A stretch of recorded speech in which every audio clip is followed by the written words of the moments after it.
So for this routine, you don't need much equipment, mostly body weight. I would recommend a mat. Not sure if you can see that. And then if you have dumbbells, I have adjustable dumbbells that I like to use, but if you have any amount of dumbbells or maybe a band, that could be helpful as well, but there are modifications to get around that as well. So this is a basic body weight strength and resistance routine, 4 movements, optionally adding in some abdominal work at the end, and should take about 25 to 30 minutes to get through. You could do this routine 2 to 3 times a week, but you will also get benefits from doing this 1 time a week. Always before any kind of strength and resistance training, you should do a light warm up. So if you are in a gym and you have a treadmill, you could hop on there for 10 minutes. Or if you don't have that available, just take a walk around the block, listen to a podcast, and then come back and get into your movements. So first movement today is a body weight squat, or as you progress, you may want to change that into a dumbbell goblet squat. So I will walk you through both. For a body weight squat, you want to, I want you to be able to see my feet. I'll be right back. For a body weight squat, the big thing that you want to think about, imagine you have a broomstick. If you have one, you can use it. And you're kind of holding it behind your neck and at your low back. And if you squat correctly, kind of have your feet under your hips and your hips under your shoulders, as you go into the squat, you should be able to maintain the stick along the base of your head, the upper back, and kind of the tailbone area. So that would be ideal squat form. If you feel the stick come away from any of those areas, like let's say you go maybe too low for your range of movement, see how my butt tucked under, I've gone too low, or maybe I'm leaning my torso too far over, my head's come away, or I think generally the back stays, but I guess you could round your back forward. But it's actually pretty challenging to keep all 3 points of contact. So I definitely encourage you to use maybe a broomstick or a dowel to try that out. But then after you've done a couple practice reps, like I said, feet kind of a wider stance. I actually like to squat in stocking feet just to have a firmer base, or barefoot. Toes pointed just a little bit out. Everybody's stance is a little different, so you can play around with straight ahead or out, or a little bit wider stance. See what feels good to you and your hip skeletal setup. And then you're just going to drop back. You can use your hands as kind of a counterweight forward. And you want to go as low as you have control over. So if you start to feel your tailbone tucking, stop there. Try to get at least to horizontal. And if you can go lower, your hips lower than your knees is great. And then notice I have my big toe, pinky toe, and heel down. That tripod of support. Try not to bring your big toe up. You do want your weight in your heels, but keep the big toe down, and then press through the whole foot and return to standing. So you kind of want to act like you have a chair behind you that you're sitting back into. And notice my knees are over my toes. Usually knee behind the toe, but for some people, depending on your mobility, your limb length, if it doesn't hurt, it's okay for your knee to go a little beyond your toe.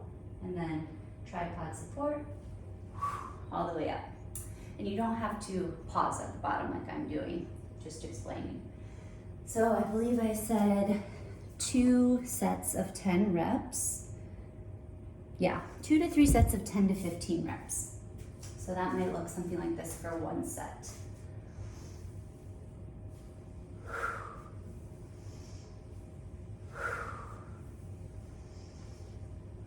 Notice I'm inhaling down, exhaling up.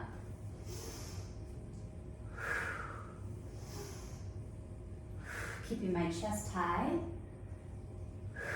and going as low as I can.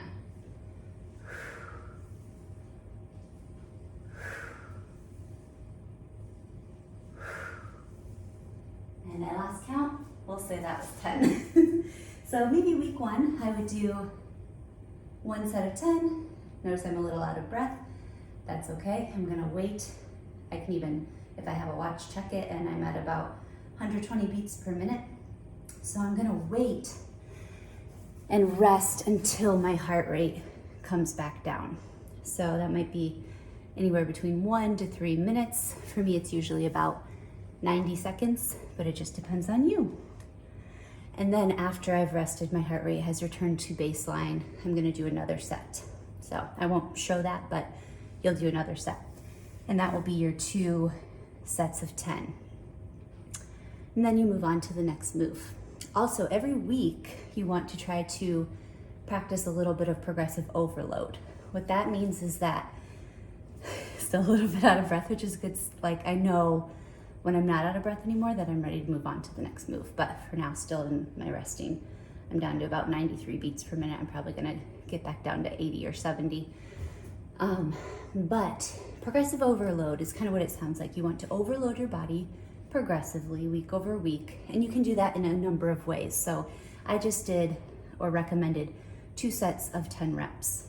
Maybe in week 2, you could do 2 sets of 12 reps. So you go up a couple of reps. Maybe in week 3, you can add a 3rd set, but go back down to 10 reps. So you went from 2 sets of 10 reps, 20 total squats, to second week, 2 sets of 12 reps, 24 squats, to week 3, 3 sets of 10 reps, 30 squats.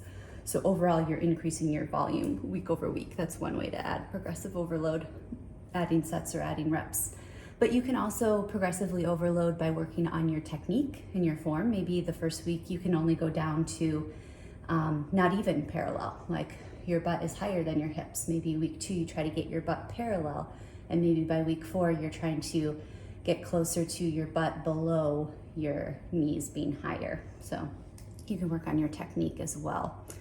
You can work on mind-muscle connection. So maybe at first you're like doing the movement, it looks okay, but you're not really feeling it anywhere. And then over time, you really focus on keeping that tripod foot movement and pressing up through the feet, and you start feeling it in your glutes and your hamstrings as you push back up out of the bottom of the squat. Or maybe you notice you are kind of, your butt's tucking under, that butt wink they call it, at the bottom of a squat, and you work on keeping that stable and not going too low below your range of motion. That would also be progressively overloading, working on your mind-muscle connection, working on your form and your technique, and or adding weight or adding reps. And speaking of adding weight, I've now recovered. I'm back down to about 80 beats per minute. I'm going to grab a dumbbell and show you maybe by week 3 or 4, you feel good with bodyweight squats and you want to move on to a goblet squat. So you can take a dumbbell, hold it kind of at your chest, right below your chin, and this will kind of force your posture to stay upright, which is a handy part of it, but you're also adding load, which makes it more challenging. And again, that kind of toe out, wide stance, not too wide, but whatever feels good to you. I'll kind of go sideways so you can see. And then same kind of thing, instead of arms up, you're just holding the dumbbell. So you drop back and then keep that tripod foot, push up. This is a goblet squat. Keep, again, chest high, which is hard not to do in this movement anyway.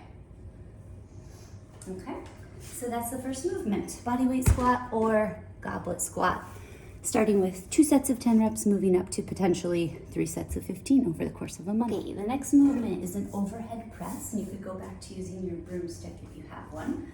And for this movement, kind of start with the bar here, and your wrist right over your elbows, and you're going to basically push up, not hit your face, but as soon as the bar passes your face, press through that window. And you want your arms straight overhead, mine are even a little too far back, and then back down. So you can work on this just with the bar to get the movement pattern. You may feel like, oh, but that's so easy, but it's actually really good for your central nervous system, because a lot of the difference with lifting compared to cardio is that it involves skill acquisition. So you have to learn the movement pattern, and even if you do it completely unweighted, it's really good for your brain to learn the skill. So once you've done that, then you can add some weight. So I'm just gonna grab a couple light dumbbells.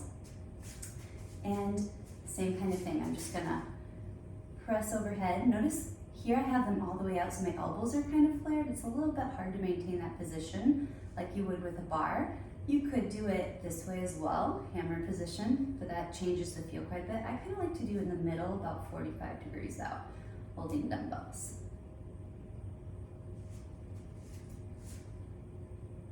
And again, you want to press right over so that it's kind of like your shoulders are under your elbows or under your wrists. Really squeeze through at the top at the end of the movement. You don't have to really push your head through here because there's no bar that you're passing. And that's the overhead shoulder press. Okay, for this next one, a seated banded row, you can take a band if you have one and put it around any kind of stable surface. This is my squat rack, so it's pretty heavy. And then you're gonna sit down on the ground, and the goal of this one is really to target kind of the mid-back along the spine. So, let's see if I can show you a little bit better here. You want to kind of get into a nice upright seated posture with your kind of like a 90-90 position, but then I, for leverage, put my feet up a bit. And from here, hold on to the band, kind of depress your shoulders back and down. And where you feel them depressed is where you want to be pulling from. So a lot of times I think people do rows kind of from their arms, they're just pulling, but really you want to be pulling from back here. So this is a back movement. So kind of tune into that part of your back and then inhale, exhale, row back. Inhale, exhale, row back. Inhale, exhale, row back. And you can always choke up on the band if it's not hard enough, or you could go to a heavier band.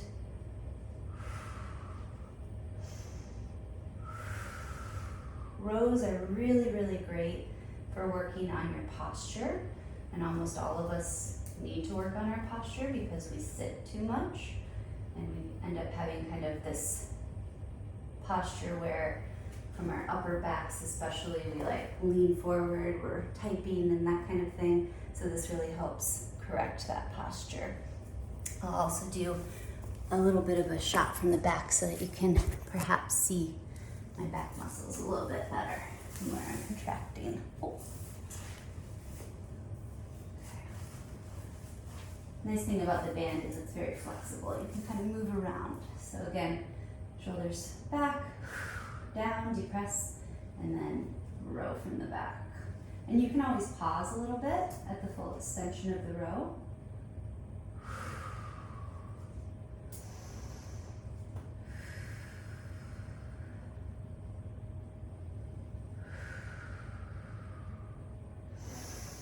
I inhale to return to normal and exhale to row. The basic rule of thumb with breathing and lifting is that you want to exhale on the hard part. So for example, with a squat, this is easier. So I inhale, but then to push up is harder. So I exhale to come up out of it. With a press, the hard part is pressing up, so that's my exhale. And then inhale down. With a row, that's the hard part, exhale. Inhale back out. So the inhale is kind of the recovery, the exhale is the work. Okay, that is the seated banded row. If you don't have a band, you can also do a dumbbell one arm row. So I'll show you that next. For a dumbbell one arm row, you would need a dumbbell, of course, and you're going to have to lean on something like a bench, or maybe you could do this off the side of a couch if it's stable enough, or a table or something like that. And you put the one leg up, in this case my right leg is up, my left leg is back. And one thing people tend to do wrong with this is just like stand kind of lamely next to the bench, but you really want to have that other leg out at like a 45-degree angle, really tight athletic stance, right arm down beneath the right shoulder, also nice tense stance. dumbbell is kind of down to the side, and then you're going to row up and back. And this is another one where people tend to just kind of be like, whoosh, and not really think about, is this an arm movement? But no, this is again, targeting that kind of mid-upper back along the spine. So that's where you want the rowing movement to come from. So kind of keep your neck neutral, look out at the end of the bench. The movement is the row, so that's when you exhale. So inhale, exhale, row up.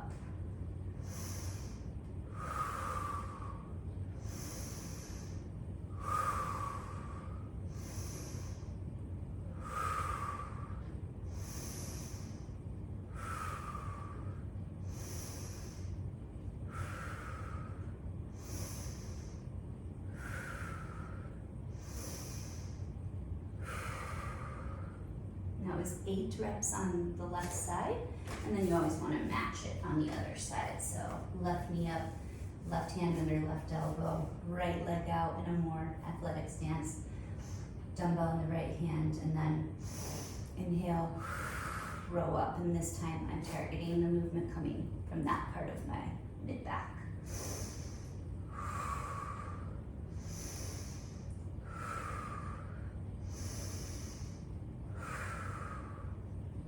That's a 1-arm row.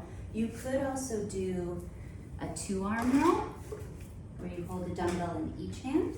You kind of have just your feet out in front of you. I again like that kind of 45 instead of completely like this, so you can play with all those hand movements and do whatever you like. And then from there, kind of bend that upper body forward, but not like a curve. That would not be healthy for your spine. So again, shoulders kind of back, and then depress down along your spine, and then from that mid-back range, row up. Head and neck, neutral gaze out in front of you.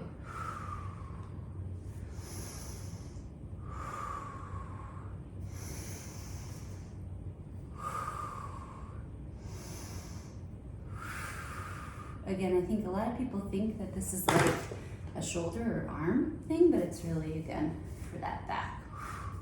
And you could practice this with a bar to learn that movement pattern first. Okay, the fourth and final required movement, and some optional ab work, is a body weight push-up. Push-ups are just different amounts of difficult for different people based on your body, how long your limbs are. Different factors play into that. Some people find them pretty easy, some people find them pretty challenging. I personally find them pretty challenging, so what I do is use a lot of regressions and progressions to make sure that I still get the most out of the movement. So I'm going to show you 3 different varieties of a body weight push-up, and then suggest how you can use all 3 or a combination of 2 to 3 of them to get the most out of the movement yourself. So with a body weight push-up, first off, just kind of the normal setup, or the traditional setup, I guess. You want to make sure that you can see. Shoop. You want to kind of start on all 4s first, your hands under your shoulders, your toes kind of tucked under, and then from there, push up into a plank. Make sure your butt is not too high or too low. You're not arching or rounding your back. A little bit of rounding is actually okay, especially if you're doing kind of like you're tucking your butt under a little bit. That's okay. And make sure that your hands are not too wide, not too narrow. Kind of, again, right under your shoulders is great. Maybe again at that kind of 45-degree angle if you find that comfortable, so that your shoulders will kind of be coming out at a 45-degree angle versus straight in is more of a tricep push-up. That's pretty challenging. Elbows all the way out is like a wide arm push-up, and that just works different muscles. So this is more of a traditional one like this. Okay, so you might even want to start by just practicing the plank and making sure that your basic setup is strong. You also kind of want to envision your hands like rotating and almost like a screw. They're like screwed into the ground so that you get a some appropriate tension back from the ground, because really a push-up, if you think about it, is kind of like the opposite of a bench press. So let's say this was your bar. With a bench press, you come down and then you use your chest muscles to kind of like come together and push the bar away. In the case of the push-up, what you're doing is coming down and again using your chest to come together, push, but you're pushing the ground away. So again, I don't know what people think always with these movements, but I think with a push-up, I used to think it was like maybe for my back or my upper arms or something, but it's actually a chest exercise. So you want to be kind of focusing on your chest muscles coming together when it comes to pushing the ground away. Okay, so you're up in this movement, you're in a good posture, your neck and gaze are neutral out in front of you, and you want to come down. Hard part is pushing up, so that's when you exhale, right?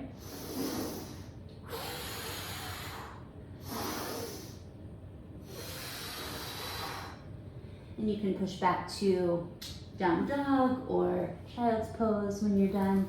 Just do as many as you can on your toes, and then from there, what I tend to do is I stay on my toes to go down, and I drop to my knees to push up.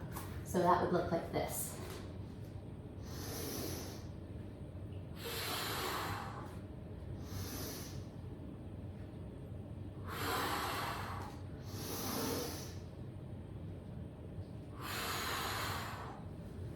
Again, push back to child's pose when you're kind of through with that.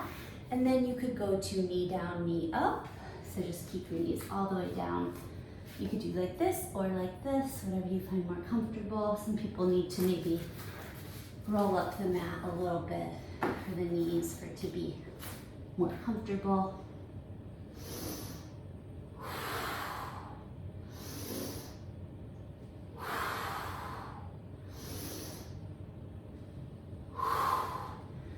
One thing with push-ups is you do want to really try, even if it means you have very few reps, to get your full range of motion. So notice when I was going down, I was going all the way to almost like my chest and chin touching the ground.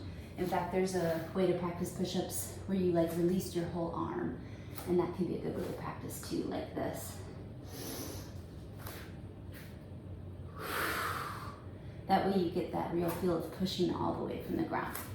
And then the last variation is you could do something like a bench, a bar, even the wall, and you do push-ups against that. So these are incline push-ups.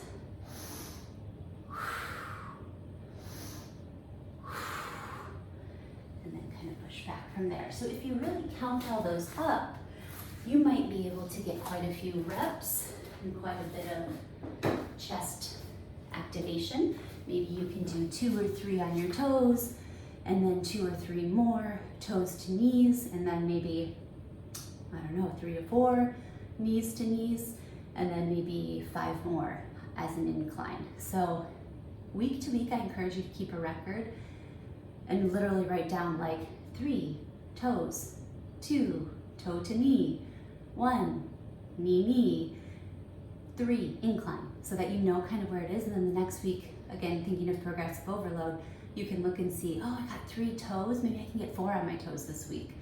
Or maybe I can get 5 when I'm down to my knees, or whatever it is that you keep progressing a little bit week over week. Okay? And that's actually the last required movement. Great job. The last ones are optional, just if you want to do a little bit of ab work to work on your core strength as you wrap up this workout. So there are 3 different plank variations that you can choose from. One is just a traditional body weight plank. So I would recommend maybe 2 reps. You could use your phone for a timer and try to get maybe in the first week 20 seconds, then you could work up over time to 40 seconds, and maybe even add a 3rd rep. So that would look something like this.